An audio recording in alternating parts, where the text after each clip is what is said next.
செய்திகள். புதுச்சேரியில் வேளாண் விழா மற்றும் 35வது மலர் காய்கறி மற்றும் கனி கண்காட்சி. 35,000க்கும் மேற்பட்ட காய்கறிகள், மலர்கள், பழங்கள் கண்காட்சியில் காட்சிப்படுத்தப்பட்டுள்ளது. புதுச்சேரி முதலமைச்சர் ரங்கசாமி நாற்காலிக்காக யாருடன் வேண்டுமானாலும் கூட்டணி வைப்பார், தேவைப்பட்டால் தனது கட்சியை கூட கலைத்து விடுவார் என்று முன்னாள் முதலமைச்சர் நாராயணசாமி பரபரப்பு குற்றச்சாட்டு.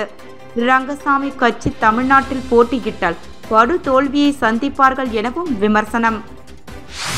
உடையார் தோட்டத்தில் மின்வெட்டு போக்கிட 3 பேஸ் இணைப்பு மற்றும் 12வது புதுமின் கம்பம் அமைத்திட ரூபாய் 8,27,249 ரூபாய் மதிப்பீட்டில் நடக்கும் பணியினை அனிபால் கென்னடி எம்எல்ஏ நேர்வில் ஆய்வு மேற்கொண்டார். 7வது ஊதியக்குழு அமலாக்கத்தை விடுபட்டுள்ள பொதுத்துறை மற்றும் அரசு சார்பு நிறுவன ஊழியர்களுக்கு அமல்படுத்த வலியுறுத்தி அரசு உதவி பெறும் தனியார் பள்ளி ஊழியர் அமைப்புகளின் கூட்டு நடவடிக்கை குழு சார்பில் ஆர்ப்பாட்டம் நடைபெற்றது.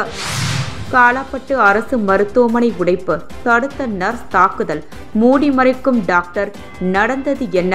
வைரலாகும் வீடியோ. புதுச்சேரியில் வேளாண் விழா மற்றும் 35வது மலர் காய்கறி மற்றும் கனி கண்காட்சி. 35,000க்கும் மேற்பட்ட காய்கறிகள், மலர்கள், பழங்கள் கண்காட்சியில் காட்சிப்படுத்தப்பட்டுள்ளது. புதுச்சேரி அரசு வேளாண் மற்றும் விவசாயிகள் நலத்துறையின் சார்பில் வேளாண் விழா 2025 மற்றும் 35வது மலர் காய் கனி கண்காட்சி தாவரவியல் பூங்காவில் இன்று தொடங்கியது. இவ்விழாவில் துணைநிலை ஆளுநர் கைலாஷ்நாதன் மற்றும் முதலமைச்சர் ரங்கசாமி ஆகியோர் கலந்து கொண்டு வேளாண் விழா 2025 மற்றும் 35வது மலர் காய் கண்காட்சியை தொடக்கி வைத்தார். இக்கண்காட்சியில் புதுச்சேரி அரசின் தோட்டக்கலைத்துறை சார்பில் உருவாக்கப்பட்ட மலர் செடிகள் காட்சிக்கு வைக்கப்பட்டுள்ளன. இதில் 35,000க்கும் மேற்பட்ட காய்கறிகள், மலர்கள், பழங்கள் காட்சியில் காட்சிப்படுத்தப்பட்டுள்ளது.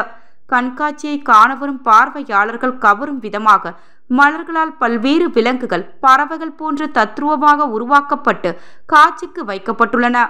மேலும் வீரிய காய்கறிகளின் ரகங்கள், வீரிய கனிகளின் ரகங்கள், வேளாண் ஆராய்ச்சி நிறுவனங்களின் அரங்குகள், வேளாண் தொழில்நுட்ப கருத்தரங்கங்கள், மலர் ரங்கோலி தோட்டக்கலை கருவிகள் மற்றும் உபகரணங்கள், பிரதான தோட்டக்கலை பொருட்கள், உற்பத்தியாளர்களின் விற்பனை அரங்குகள், இசை, நடன, நீரூற்று ஆகியவை பார்வையாளர்களை வெகுவாக கவர்ந்தது. தொடர்ந்து குழந்தைகளுக்கான சிறுவர் உல்லாச ரயிலும் இயக்கப்பட்டது. 35வது மலர் காய்கனி கண்காட்சி 7ஆம் தேதி முதல் வரும் 9ஆம் தேதி வரை நடக்கிறது. அதன்படி மாலை 5:30 மணி முதல் இரவு 9 மணி வரையும், 8ஆம் 9ஆம் தேதிகளில் காலை 9 மணி முதல் இரவு 9 மணி வரையும் நடக்கிறது. இதற்கான ஏற்பாடுகளை வேளாண் துறை அதிகாரிகள், ஊழியர்கள் செய்திருந்தனர். விழாவில் சட்டப்பேரவை தலைவர் செல்வம், வேளாண் மற்றும் விவசாயிகள் நலத்துறை அமைச்சர் ஜெயக்குமார், சட்டமன்ற உறுப்பினர்கள் அனிபால் கென்னடி, கல்யாண சுந்தரம், அரசு செயலர் நெடுஞ்செழியன், துறை இயக்குனர் வசந்தகுமார் ஆகியோர் இவ்விழாவில் கலந்து கொண்டனர். புதுச்சேரி முதலமைச்சர் ரங்கசாமி நாற்காலிக்காக யாருடன் வேண்டுமானாலும் கூட்டணி வைப்பார், தேவைப்பட்டால் தனது கட்சியை கூட கலைத்து விடுவார் என்று முன்னாள் முதலமைச்சர் நாராயணசாமி பரபரப்பு குற்றச்சாட்டு. ரங்கசாமி கட்சி தமிழ்நாட்டில் போட்டியிட்டால் படு தோல்வியை சந்திப்பார்கள் எனவும் விமர்சனம். அமெரிக்காவில் வாழும் இந்தியர்களை அவமதித்த அமெரிக்காவை கண்டித்தும் அமெரிக்காவின் மீது மத்திய அரசு நடவடிக்கை எடுக்க வேண்டும், ஏழை எளிய மக்களுக்கு விரோதமாக தாக்கல் செய்யப்பட்ட மத்திய பட்ஜெட்டை கண்டித்தும் புதுச்சேரி காங்கிரஸ் கட்சி சார்பில் கண்டன ஆர்ப்பாட்டம் புதுச்சேரி சட்டப்பேரவை அருகே நடைபெற்றது. முன்னாள் முதலமைச்சர் நாராயணசாமி தலைமையில் நடைபெற்ற கண்டன ஆர்ப்பாட்டத்தில் சட்டமன்ற கட்சித் தலைவர் வைத்தியநாதன் மற்றும் முன்னாள் அமைச்சர்கள், சட்டமன்ற உறுப்பினர்கள், மகளிர் அணியினர், இளைஞர் அணியினர் என அனைத்து பிரிவு நிர்வாகிகள் 100க்கும் மேற்பட்டோர் கலந்து கொண்டு கோரிக்கைகளை வலியுறுத்தி கண்டன கோஷங்களை எழுப்பினார்கள். பின்னர் மத்திய அரசை கண்டித்து ஆளுநர் மாளிகை முன்பு போராட்டம் நடத்த முயன்ற போது போலீசார் தடுப்புகளை அமைத்து தடுத்து நிறுத்தினர். பின்னர் முன்னாள் முதலமைச்சர் நாராயணசாமி உள்பட அனைவரையும் போலீசார் கைது செய்தனர். பின்னர் செய்தியாளரிடம் பேசிய முன்னாள் முதலமைச்சர் நாராயணசாமி, மோடி அரசாங்கம் இந்தியர்களை பற்றி கவலைப்படுவதில்லை. இலங்கை அரசால் மீனவர்கள் தொடர்ந்து தாக்கப்படுவதும் கைது செய்யப்படுவதும் தொடர்கதையாக இருந்து வருகிறது. இதை பற்றி கவலைப்படுவதில்லை என்றும் நமது முதலமைச்சர் ரங்கசாமியின் கட்சி அகில இந்திய பேரியக்கம் எனவே அடுத்த உத்தரப்பிரதேசத்தில் நடைபெறும் தேர்தலிலும் போட்டியிட வேட்பாளரை நிறுத்துவார் என்றும், புதுச்சேரி மாநிலத்திலேயே இவரால் குப்பை கேடாக முடியவில்லை, இவரே தனிப்பெரும் தலைவர், இவரே தொண்டரென கூறினார். மேலும் இவரது அரசியல் சந்தர்ப்பவாத அரசியல், எப்பொழுதும் கூட்டணி சேர்ந்து நாற்காலியை பிடிப்பதுதான் இவரது எண்ணம். ரங்கசாமி ஒரு பச்சோந்தி என்றும், தமிழ்நாட்டில் போட்டியிட்டால் படுதோல்வியை சந்திப்பார் என கூறினார். தாவேகாவுடன் என்ஆர் காங்கிரஸ் கூட்டணி குறித்த கேள்விக்கு பதிலளித்த நாராயணசாமி, எந்த பக்கம் காத்து அதிகமாக வீசுகிறதோ அந்த பக்கம் ரங்கசாமி செல்வார் என்றும், நாற்காலிக்காக எதுவும் செய்வார், தேவைப்பட்டால் அவரது கட்சியை கூட கலைக்க தயங்க மாட்டார் எனவும், டெல்லியில் காங்கிரஸ் கட்சி பலமாக இல்லை என்பது எங்களுக்கு தெரியும், அதை நாங்கள் ஏற்றுக்கொள்கிறோம் என கூறினார். உடையார் தோட்டத்தில் மின்வெட்டு போக்கிட 3 பேஸ் இணைப்பு மற்றும் 12வது புதுமின் கம்பம் அமைத்திட ரூபாய் 8,27,249 ரூபாய் மதிப்பீட்டில் நடக்கும் பணியினை அனிபால் கென்னடி எம்எல்ஏ நேர்வில் ஆய்வு மேற்கொண்டார். புதுச்சேரி உப்பளம் தொகுதி உடையார் தோட்டத்தில் 3 பேஸ் மின்சாரம் மாற்றியமைக்க வேண்டி திமுக உப்பளம் தொகுதி சட்டமன்ற உறுப்பினர் அனிபால் கென்னடி அவர்கள் மின்துறை SE3 கனியமுதன் அவர்களை தொடர்ச்சியாக நேரில் சென்று சந்தித்து வலியுறுத்தி வந்தார். அதனை ஏற்று உடையார் தோட்டத்தில் 3 பேஸ் மின்சாரம் மாற்றத்தினால் மின்வெட்டு ஏற்படுவதை கட்டுப்படுத்த உப்பளம் உடையார் தோட்டத்தில் மற்றும் சுற்றியுள்ள பகுதிகளில் சிங்கிள் பேஸில் இருந்த 3 பேஸ் இணைப்பு மற்றும் 12வது புதுமின் கம்பம் அமைத்திட ரூபாய் 8,27,249 ரூபாய் மதிப்பீட்டில் அனிபால் கென்னடி எம்எல்ஏ அவர்கள் பூமி பூஜை போட்டு பணியினை தொடங்கப்பட்டது. அப்பணி தற்பொழுது நடைபெற்று வருகிறது. இதனை நேரில் சென்ற சட்டமன்ற உறுப்பினர் அனிபால் கென்னடி அவர்கள் ஆய்வு மேற்கொண்டார். ஆய்வின் பொழுது வீட்டை ஒட்டியுள்ள கம்பங்களை வீட்டில் ஒட்டாமல் தள்ளி போட வேண்டும் என்று பொதுமக்கள் கோரிக்கை ஏற்று சட்டமன்ற உறுப்பினர் அதிகாரிகளிடம் கேட்டுக்கொண்டார். உடன் தொகுதி செயலாளர் சக்திவேல், மாநில ஆதிதிராவிடர் துணை அமைப்பாளர் தங்கவேல், கிளை செயலாளர் ராகேஷ் ஆகியோர் உடனிருந்தனர். 7வது ஊதியக்குழு அமலாக்கத்தை விடுபட்டுள்ள பொதுத்துறை மற்றும் அரசு சார்பு நிறுவன ஊழியர்களுக்கு அமல்படுத்த வலியுறுத்தி அரசு உதவி பெறும் தனியார் பள்ளி ஊழியர் அமைப்புகளின் கூட்டு நடவடிக்கை குழு சார்பில் ஆர்ப்பாட்டம் நடைபெற்றது. 7வது ஊதியக்குழு அமலாக்கத்திற்கான அரசு சார்பு நிறுவனம் மற்றும் அரசு உதவி பெறும் தனியார் பள்ளி ஊழியர் அமைப்புகளின் கூட்டு நடவடிக்கை குழு சார்பில் கவன ஈர்ப்பு ஆர்ப்பாட்டம் புதுச்சேரி சுதேசி மில் அருகே நேற்று நடைபெற்றது. அனைத்து அரசு துறை, உள்ளாட்சித்துறை, தன்னாட்சி பொதுத்துறை, அரசு சார்பு நிறுவனங்கள் மற்றும் அரசு உதவி பெறும் தனியார் பள்ளி நிறுவன ஊழியர்கள் அனைவருக்கும் 7வது ஊதியக்குழு பரிந்துரைகளை அமல்படுத்த கோரி இந்த போராட்டம் நடைபெற்றது. ரவிச்சந்திரன் தலைமையில் நடைபெற்ற இந்த ஆர்ப்பாட்டத்தில் ஜவஹர் சிவஞானம், இளங்கோவன் கலிய பெருமாள், வேலையன் ஆகியோர் முன்னிலை வகித்தனர். மற்றும் பிரேமதாசன், சீதாராமன், கீதா கிறிஸ்டோபர், ஞானசேகர், நிரந்தர செய்தி தொடர்பாளர் கலைமாமணி, டாக்டர் நமச்சிவாயம் ஆகியோர் கண்டன உரையாற்றினர். இதில் ஏராளமான ஊழியர்கள் பலர் கலந்து கொண்டு கோஷங்களை எழுப்பினர். காலாப்பட்டு அரசு மருத்துவமனை உடைப்பு, தடுத்த நர்ஸ் தாக்குதல், மூடி மறைக்கும் டாக்டர், நடந்தது என்ன? வைரலாகும் வீடியோ. புதுச்சேரி பெரிய காலாப்பட்டு பெண்கள் அரசு பள்ளி அருகே அரசு பொது மருத்துவமனை ஒன்று உள்ளது. இந்த மருத்துவமனையில் அடிதடி போன்ற பிரச்சனைகளால் காயம் ஏற்பட்டு வரும் நோயாளிகளை MLC பதிவு செய்வதில் உள்ள சிக்கல் காரணமாக சாதாரண காயங்கள் ஏற்பட்டாலும் சிகிச்சை அளிக்காமல் புதுச்சேரி மருத்துவமனைக்கு பரிந்துரை செய்வதாக ஒரு குற்றச்சாட்டு இப்பகுதி மக்களிடம் நிலவி வருகிறது. இந்த நிலையில் நேற்றிரவு 7 மணி அளவில் தமிழக புத்துப்பட்டு பகுதியைச் சேர்ந்த ஒரு பெண்மணி மற்றும் 4 பேர் அடிதடி காயங்களுடன் இந்த மருத்துவமனைக்கு சிகிச்சைக்காக வந்துள்ளனர்.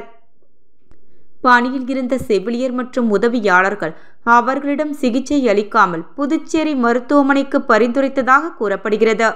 இதில் ஆத்திரம் அடைந்த அந்த நபர்கள் மருத்துவமனையின் கதவு கண்ணாடி மற்றும் டேபிள் ஃபேன், விசிறி உள்ளிட்ட பொருட்களை அடித்து நொறுக்கினர். பிரச்சினை தகவல் அறிந்து வந்த காலாப்பட்டு போலீசாரிடம் அந்த நபர்கள் வாக்குவாதம் செய்துள்ளனர். அப்போது பணியில் இருந்த செவிலியர் அதனை வீடியோ எடுத்த போது செவிலியரையும் அங்கு பாதுகாப்புக்கு வந்த போலீசாரையும் தள்ளிவிட்டதாக கூறப்படுகிறது. இது குறித்து மருத்துவமனையின் பொறுப்பு அதிகாரி மருத்துவர் திலீப் குமாரிடம் கேட்டபோது வந்த நபர்கள் கஞ்சா போதையில் இருந்ததாகவும் நடந்த சம்பவம் எனக்கு தெரியும். ஆனால் அது குறித்து நான் எதுவும் வெளியே சொல்ல மாட்டேன். எனக்கு மேலிடத்தில் சொல்லக்கூடாது என்று தெரிவித்து உள்ளனர். ஏதாவது தகவல் வேண்டுமானால் சுகாதாரத்துறை துணை இயக்குநரிடம் கேளுங்கள் என்று கூறுகிறார். காலாப்பட்டில் மருத்துவமனை தாக்கப்பட்ட விவகாரம் மூடி மறைக்கப்பட்டு தற்போது வீடியோ புகைப்படம் உள்ளூர் வாட்ஸ்அப்பில் வெளியாகி பரபரப்பை ஏற்படுத்தி வருகிறது. புதுச்சேரி மாநிலம் பாரதிய ஜனதா கட்சி உழவர்கரை மாவட்டத்தின் சார்பாக நடைபெற்ற டெல்லி சட்டமன்ற தேர்தலில் பாரதிய ஜனதா கட்சி அமோக வெற்றி பெற்றது. வெற்றி விழா கொண்டாடும் முருகா தியேட்டர் சிக்னலில் நடைபெற்றது.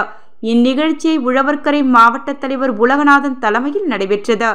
இந்நிகழ்ச்சியில் மாநில பொதுச் செயலாளர் மௌலிதேவன், பட்டியலணி தேசிய செயற்குழு உறுப்பினர் தமிழ்மாறன், தேசிய மகளிரணி செயற்குழு உறுப்பினர் தாமரை செல்வி, மாநில கல்வியாளர் பிரிவு தலைவர் நாகேஸ்வரன், மாநில செயலாளர் வெற்றி செல்வன், மாநில இளைஞரணி தலைவர் அற்புதராஜ், மாநில விவசாய அணி செயலாளர் வி முத்து, மாநில சமூக ஊடகத் தலைவர் மகேஷ் ரெட்டி, மாநில ஊடகத் தலைவர் ரஞ்சித், ஓபிசி அணியின் மாநில பொதுச் செயலாளர் வேல்முருகன் மற்றும் கட்சி நிர்வாகிகள் திரு நீலகண்டன், ரமணா சங்கர், செல்வகுமார், வெற்றி வேல், தேவா நாகராஜ் கலந்து கொண்டு பாரதிய ஜனதா கட்சியின் இந்திய தலைநகரின் வெற்றியை கொண்டாடினார்கள். கடந்த 5ஆம் தேதி நடைபெற்ற டெல்லி சட்டமன்ற பொது தேர்தலில் பாரதிய ஜனதா கட்சி பெரும்பான்மைக்கு தேவையான 36 இடங்களை கடந்து முன்னிலையில் உள்ளது. எனவே டெல்லியில் பாஜக ஆட்சி அமைப்பது உறுதியாகி உள்ளது. 1993க்கு பிறகு பாரதிய ஜனதா கட்சி தேசத்தின் தலைநகர் டெல்லியில் ஆட்சியை பிடித்துள்ளது. இதன் மூலம் 21 ஆண்டுகளுக்கு பின் தலைநகரில் பாஜக ஆட்சி மற்றும் மத்தியில் பிரதமர் மோடிஜி தலைமையிலான ஆட்சி என இரட்டை என்ஜின் சர்க்கார் அமைய உள்ளது. இதனை கொண்டாடும் விதமாக புதுச்சேரி மாநில பாரதிய ஜனதா கட்சியின் மாநில தலைவரும் பாராளுமன்ற உறுப்பினருமான திரு செல்வ கணபதி அவர்கள் தலைமையில் மாநில பொதுச் செயலாளர்கள் மோகன்குமார், மௌலிதேவன் மற்றும் சட்டமன்ற உறுப்பினர்கள் ஜான்குமார், ரிச்சர்ட் ஜான்குமார், ராமலிங்கம் வெங்கடேசன், மாநில சமூக ஊடக பிரிவு தலைவர் மகேஷ், ஊடக பிரிவு தலைவர் ரஞ்சித் ஆகியோர் இந்திரா காந்தி சிலை அருகில் ஒன்று கூடிய பாஜக நிர்வாகிகள் மற்றும் தொண்டர்களும் பட்டாசு வெடித்து பொதுமக்களுக்கு இனிப்பு வழங்கி கொண்டாடினார்கள். புதுச்சேரி உழவர்கரை சட்டமன்ற தொகுதி முத்துப்பிள்ளை பாளையம் பொன்னுமுத்து மாரியம்மன் கோவில் குடமுழக்கு விழாவை முன்னிட்டு முதலமைச்சர் ரங்கசாமி முன்னிலையில் முன்னாள் அமைச்சர் பன்னீர்செல்வம் ஆலய நிர்வாகத்திடம் 1 லட்சம் நிதியுதவி வழங்கினார். உடன் கோவில் நிர்வாகிகள், பகுதி முக்கிய பிரமுகர்கள், என்ஆர் காங்கிரஸ் நிர்வாகிகள், ஊர் மக்கள் என பலர் கலந்து கொண்டனர். புதுச்சேரியில் வேளாண் விழா மற்றும் 35வது மலர் காய்கறி மற்றும் கனி கண்காட்சி. 35,000க்கும் மேற்பட்ட காய்கறிகள், மலர்கள், பழங்கள் கண்காட்சியில் காட்சிப்படுத்தப்பட்டுள்ளது. புதுச்சேரி முதலமைச்சர் ரங்கசாமி நாற்காலிக்காக யாருடன் வேண்டுமானாலும் கூட்டணி வைப்பார். தேவைப்பட்டால் தனது கட்சியை கூட கலைத்து விடுவார் என்று முன்னாள் முதலமைச்சர் நாராயணசாமி பரபரப்பு குற்றச்சாட்டு. ரங்கசாமி கட்சி தமிழ்நாட்டில் போட்டியிட்டால் படு தோல்வியை சந்திப்பார்கள் எனவும் விமர்சனம். உடையார் தோட்டத்தில் மின்வெட்டு போக்கிட 3 பேஸ் இணைப்பு மற்றும் 12வது புதுமின் கம்பம் அமைத்திட ரூபாய் 8,27,249 ரூபாய் மதிப்பீட்டில் நடக்கும் பணியினை அனிபால் கென்னடி எம்எல்ஏ நேர்வில் ஆய்வு மேற்கொண்டார்.